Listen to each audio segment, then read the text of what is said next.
ছাত্ৰ ছাত্ৰীসকল আজি আমি আলোচনা কৰিব লগা বিষয়টো হৈছে দ্বি অপসাৰণ বিক্ৰিয়া ইয়াৰ সংজ্ঞা আৰু উদাহৰণ তাৰ পিছতে জাৰণ আৰু বিজাৰণ বিক্ৰিয়া সংজ্ঞা আৰু উদাহৰণ এটা দ্বি অপসাৰণ বিক্ৰিয়া কি যিবোৰ ৰাসায়নিক বিক্ৰিয়াত দুটা আয়নীয় যৌগৰ মাজত আয়নৰ বিনিময় ঘটি নতুন ধৰণৰ আয়নীয় যৌগ উৎপন্ন কৰে তেনে ধৰণৰ ৰাসায়নিক বিক্ৰিয়াবোৰক দ্বি অপসাৰণ বিক্ৰিয়া বোলা হয় আগতে আমি অপসাৰণ বিক্ৰিয়া বা প্ৰতিস্থাপন বিক্ৰিয়াত পাইছিলো এটা অধিক সক্ৰিয় মৌলই আন এটা যৌগত লগ লাগি থকা কম সক্ৰিয় মৌল এটাক তাৰ নিজৰ স্থানৰ পৰা অপসাৰিত কৰে আৰু সেই স্থানত নিজে প্ৰতিস্থাপিত হয় ইয়াত কিন্তু দুটা আয়নীয় যৌগৰ মাজত আয়নৰ বিনিময় ঘটে অৰ্থাৎ ডাবল ডিসপ্লেসমেন্ট হয় দুটা দিশত অপসাৰণ প্ৰক্ৰিয়াটো হয় আৰু দুইটাই এটাই আনটোৰ স্থান সলনি কৰে এতিয়া দ্বি অপসাৰণ বিক্ৰিয়াৰ উদাহৰণ আমি যদি লওঁ ধৰা AB আৰু CD দুটা আয়নীয় যৌগ ইয়াত A+ আৰু B- দুটা লগ লাগি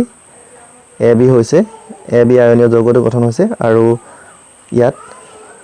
C+ আৰু D- লগ লাগি CD গঠন হৈছে আৰু যেতিয়া বিক্ৰিয়াটো সংঘটিত হোৱাৰ পাছত কি হ'ল এই A টো আহি ইয়াত D লগত লগ লাগে ইয়াত D টো আছিলে এটো আহি AD হ'ল আকৌ এই C টো যেহেতু ধনাত্মক C আৰু ইয়াত B ঋণাত্মক B টো আহি এই দুইটা আহি CB গঠন কৰিছে ইয়াত নতুনকৈ দুটা আয়নীয় যৌগ গঠন হ'ল AD আৰু CB এনে ধৰণে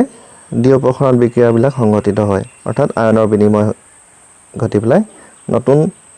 দুটা বিক্ৰিয়াজাত পদাৰ্থ উৎপন্ন কৰিছে আৰু প্ৰত্যেকই এটা আনটোৰ আয়নৰ বিনিময় ঘটাইছে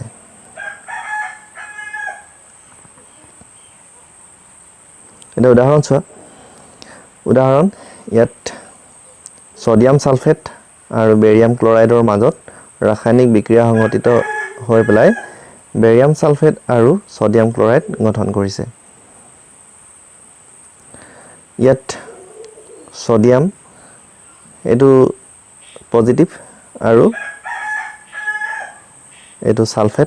সালফেটটো হৈছে এটো নেগেটিভ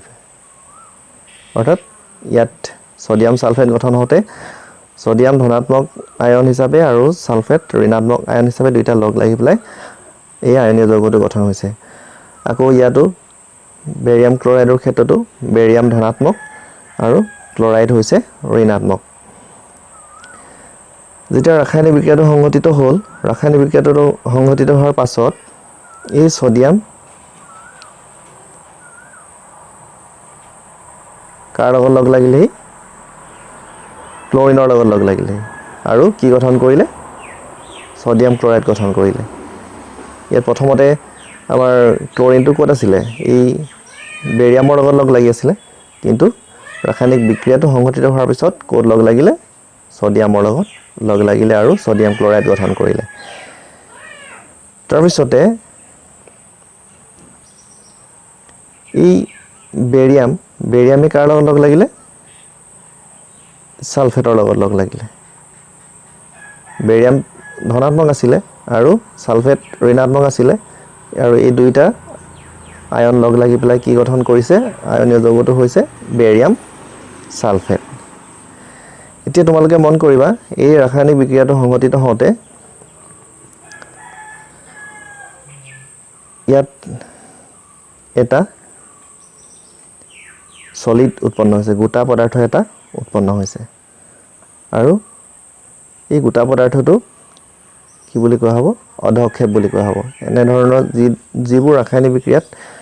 বিক্ৰিয়াবিলাক সংঘটিত হওঁতে এবিধ অধক্ষেপ উৎপন্ন হয়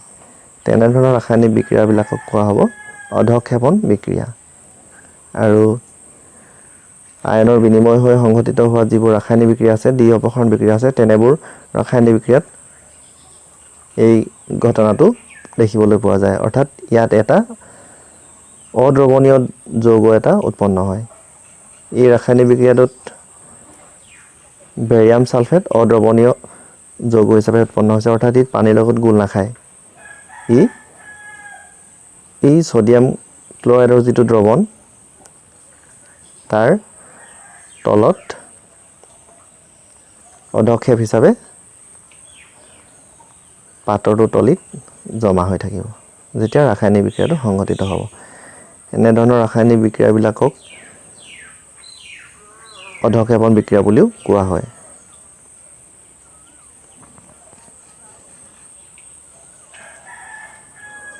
তাৰপিছত এতিয়া চাওঁ আমি জাৰণ বিক্ৰিয়া যিবোৰ ৰাসায়নিক বিক্ৰিয়াত বিক্ৰিয়ক পদাৰ্থ এটাই অক্সিজেন লাভ কৰে তেনে ধৰণৰ ৰাসায়নিক বিক্ৰিয়াবোৰক জাৰণ বিক্ৰিয়া বোলা হয় ইয়াত ৰাসায়নিক বিক্ৰিয়াটোত বিক্ৰিয়ক পদাৰ্থটোৱে কি লাভ কৰে অক্সিজেন লাভ কৰে অৰ্থাৎ অক্সিজেন যোগ হৈ এটা নতুন ধৰণৰ বিক্ৰিয়াজাত পদাৰ্থ উৎপন্ন কৰে ইয়াৰ উদাহৰণ চাওঁ আহোঁ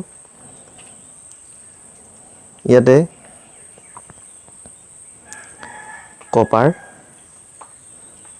কপাৰে অক্সিজেনৰ লগত লগ হৈ পেলাই কি উৎপন্ন কৰিছে কপাৰ অক্সাইড উৎপন্ন কৰিছে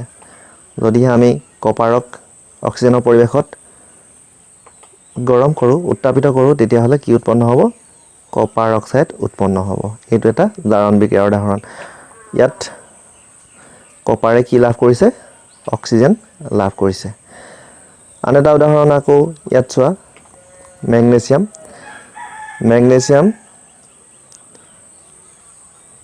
মেগনেছিয়ামৰ লগত যদি অক্সিজেন লগা হয় মেগনেছিয়ামৰ লগত যদি অক্সিজেন লগ লাগে তেতিয়া কি হ'ব মেগনেছিয়াম অক্সাইড উৎপন্ন হ'ব মেগনেছিয়াম অক্সাইড আৰু ইয়াত মেগনেছিয়ামে কি লাভ কৰিছে অক্সিজেন লাভ কৰিছে আৰু এই মেগনেছিয়াম অক্সাইড উৎপন্ন কৰিছে গতিকে এনে ধৰণৰ বিক্ৰিয়াবিলাকক কি বুলি কোৱা হ'ব জাৰণ বিক্ৰিয়া বুলি কোৱা হ'ব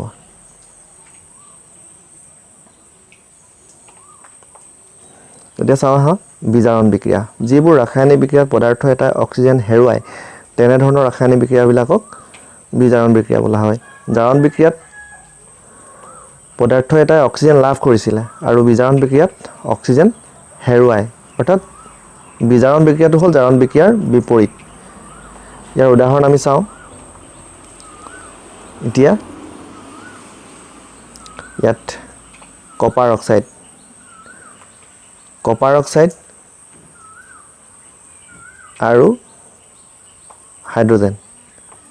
অৰ্থাৎ কপাৰ অক্সাইডক হাইড্ৰজেনৰ পৰিৱেশত যদি আমি উত্তাপিত কৰোঁ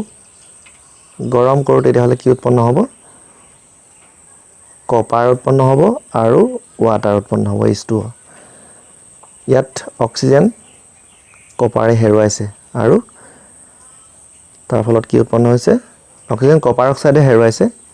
আৰু কপাৰ উৎপন্ন হৈছে লগতে H2O উৎপন্ন হৈছে এনে ধৰণৰ ৰাসায়নিক বিক্ৰিয়াবিলাকক কি বুলি কোৱা হ'ব বিজাৰণ বিক্ৰিয়া তোমালোকে মনত ৰাখিবা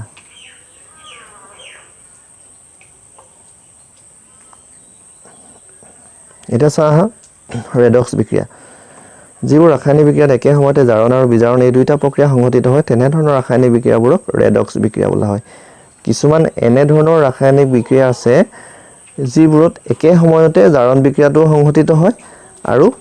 বিজাৰণ বিক্ৰিয়াটো সংঘটিত হয় হয়তো কোনোবা এটা বিক্ৰিয়ক পদাৰ্থই অক্সিজেন লাভ কৰি জাৰণ প্ৰক্ৰিয়াটো সংঘটিত কৰে জাৰণ হয় আৰু আনটো বিক্ৰিয়ক পদাৰ্থই অক্সিজেন হেৰুৱাই বিজাৰণ সংঘটিত কৰে অৰ্থাৎ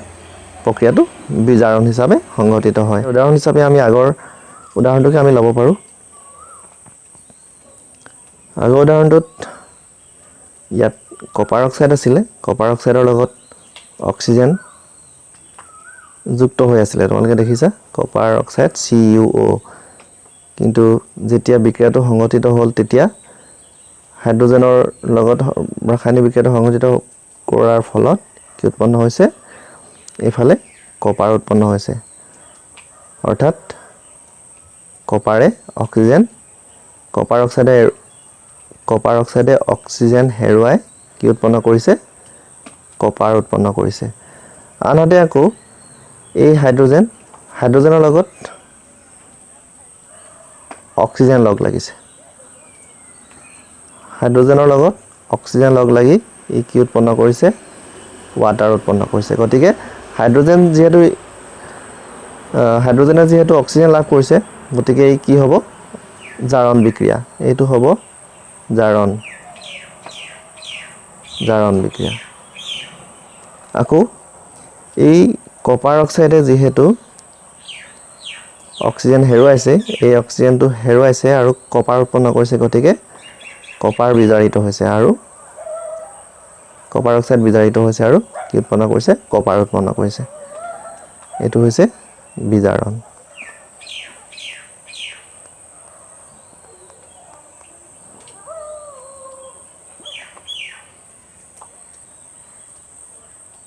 যদিহে এনে ধৰণৰ দুইটা প্ৰক্ৰিয়া জাৰণ আৰু বিজাৰণ একেলগে সংঘটিত হয় তেনেহলে তেনে ধৰণৰ ৰাসায়নিক বিক্ৰিয়া বিলাকক কি বুলি কোৱা হ'ব ৰেডক্স বিক্ৰিয়া বুলি কোৱা হ'ব